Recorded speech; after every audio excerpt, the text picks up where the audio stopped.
Hoy les voy a contar una nueva historia clandestina, que nace de un viaje a Brasil en los años 90.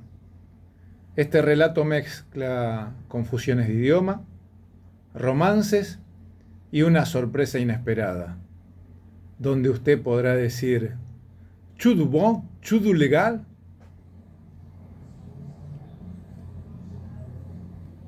Hoy parece que conocer Brasil fuera algo muy sencillo, pero para los que crecimos en la década del 70, la verdad es que el gran país vecino lo imaginábamos solo como un lugar de playas, carnaval y gente con poca ropa divirtiéndose o jugando al fútbol descalzos.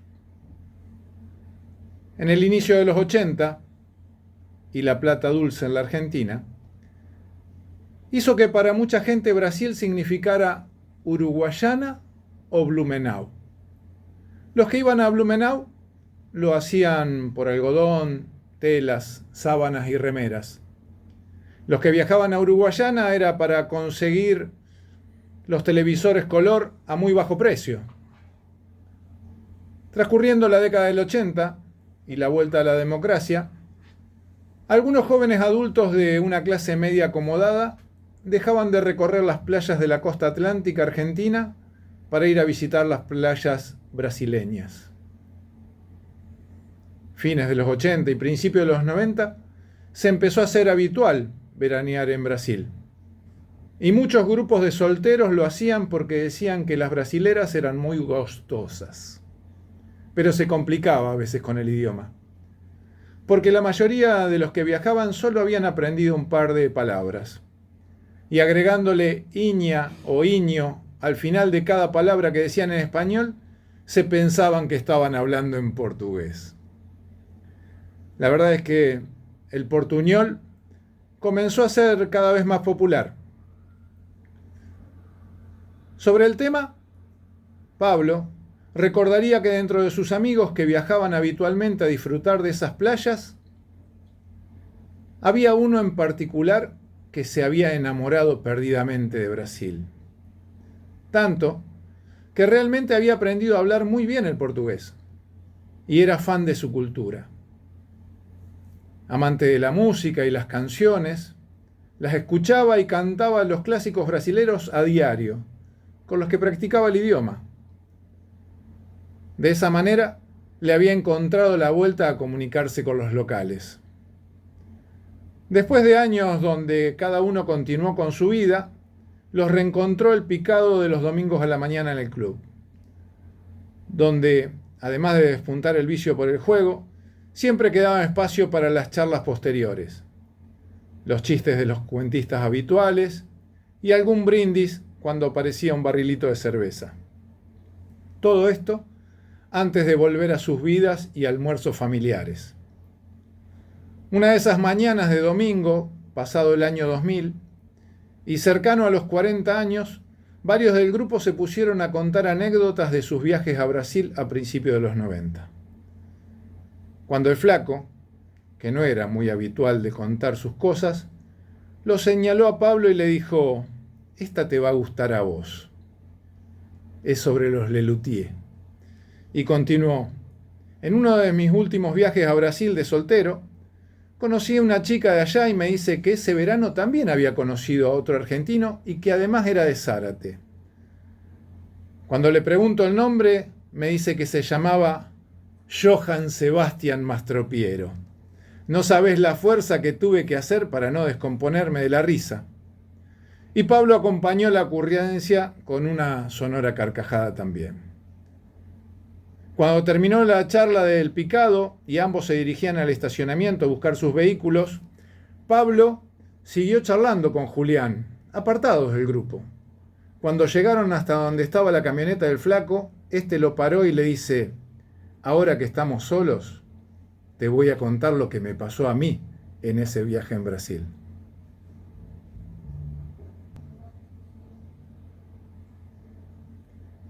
Pablo mira para ambos lados con la cabeza y al ver que estaban realmente solos, lo invita con un gesto de confirmación que arranque con el relato nomás.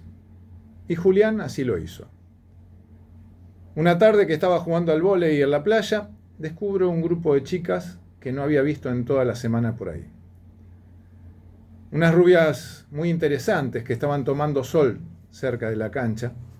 Y cuando terminó el partido, me acerqué a saludar y conocerlas, pensando que eran locales, ya que en esa zona hay mucha descendencia de alemanes y rusos de posguerra.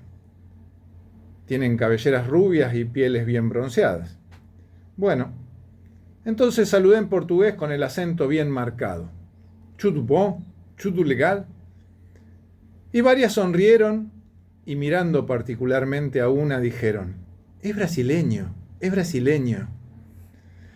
Y entonces decidí seguirles el juego y me metí en la piel de Ricardo de Sousa Oliveira. Cabe aclarar en este momento del relato dos cosas. Primero, que no eran épocas de celulares ni de redes sociales, con lo cual uno podía confirmar esa información rápidamente. Y segundo, el flaco era un tipo de piel bronceada y acostumbrado a la moda local, lucía una zunga, con lo cual era fácil confundirlo con un carioca. Julián prosiguió. Las chicas resultaron ser argentinas. Correntinas, para ser más exactos. Seguí la conversación en portugués, metiendo algunas palabras en español, porque les dije que tenía familia en Argentina y de vez en cuando viajaba para allá. Pero tomando la precaución de mantener el acento portugués cada vez que metía una palabra en español. Pablo se sorprendía más de Julián, conociéndolo como un tipo serio, muy formal, si hubiera permitido meterse en ese personaje. No había dudas de que un espíritu brasileño lo había invadido, como decía Olmedo cuando hacía del Mano Santa. Pero estaba tan entusiasmado con la historia que no lo quiso interrumpir. Entonces el flaco siguió. Me quedé un rato largo con las chicas charlando y pegué mucha onda con la que habían señalado el resto con mi saludo. Se llamaba Emma Wagner. Era una rubia muy alta, recientemente recibida de médica y además había sido Miss no sé qué en su ciudad natal. Pintó el amor y lo compartimos hasta que terminamos sus días de vacaciones. La chica de Corrientes volvió a su casa sin saber que yo volvería a Zárate, provincia de Buenos Aires, después de pasar 24 horas subido a un colectivo. Pablo, pensando que había terminado, metió una pregunta. ¿Y nunca más la volviste a ver? Julián continuó. Ya en casa no dejaba de pensar en ella. Y creí que podía tener una segunda oportunidad. Como en mi historia le había dicho que tenía familia en Buenos Aires, y como eran épocas de teléfonos fijos solamente, no había forma de determinar desde dónde la estaba llamando. Así que la llamé diciendo que estaba de visita en Argentina, que me iba a quedar unos días y que tenía ganas de ir a visitarla. Parece que había sido mucho la calentura en las playas cariocas. Ella dijo que sí, que sería bienvenido a su casa. Entonces, Julián le pidió prestado el auto a su viejo y ese fin de semana arrancó para Corrientes. Era media tarde del sábado cuando llegué a casa de Emma. Lo primero que me sorprendió fue que la doctora aún viviese en casa de sus padres. Esa chica tan liberal que había conocido en las playas brasileñas era de tradiciones familiares muy arraigadas. Pero más me sorprendió cuando después de abrirme la puerta, unos saludos y unos abrazos muy afectuosos, me presentó a sus dos hermanos menores, los que eran tan o más altos que yo, pero más anchos. Me invitaron a pasar a la casa y que me quedara a comer. Todo muy protocolar, según las costumbres de la casa. Y que en la cena iba a poder conocer a los padres, ya que en ese momento se encontraban en la sociedad alemana del pueblo. ¿Te imaginas que ahí ya toda ilusión de repetir el fuego que habíamos vivido en las vacaciones se iba apagando poco a poco? Pero todavía faltaba otra sorpresa. Cuando pasé al living, empecé a mirar alrededor y distinguir que las paredes estaban decoradas con imágenes de una Alemania de principio del siglo XX. Luego hice foco en una foto en blanco y negro. En ella, varios jóvenes ataviados con uniformes de tonos muy claros, con gorras, bermudas y borceguíes al tono. Sus caras se veían algo transpiradas y tal vez el polvo o la arena le subían el color a sus mejillas, pero se notaban sus pieles muy blancas. Le consulté de qué se trataba esa foto a Emma, y ella, restando importancia al tema, me dijo: esa foto es de mi papá, cuando era joven. Él pertenecía a los Afrika Korps, al comando del mariscal Rommel, el zorro del desierto, comandantes de las fuerzas del Tercer Reich en el norte de África. Te juro que en ese momento los genitales me llegaron a la garganta.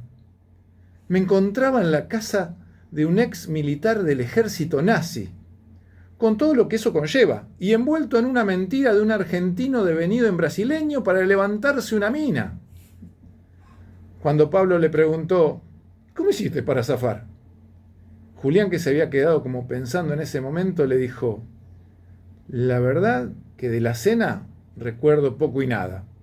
Traté de mantenerme callado y responder cosas por sí o por no. Y después inventé una excusa, agarré el auto y volví tan rápido para Zárate que no me acuerdo si el puente tenía peaje o no. Pero si tenía, seguramente partí la barrera al medio para llegar a mi casa y esconderme, porque seguía sintiendo la mirada gélida del viejo alemán que todavía me estaba pegando en la nuca.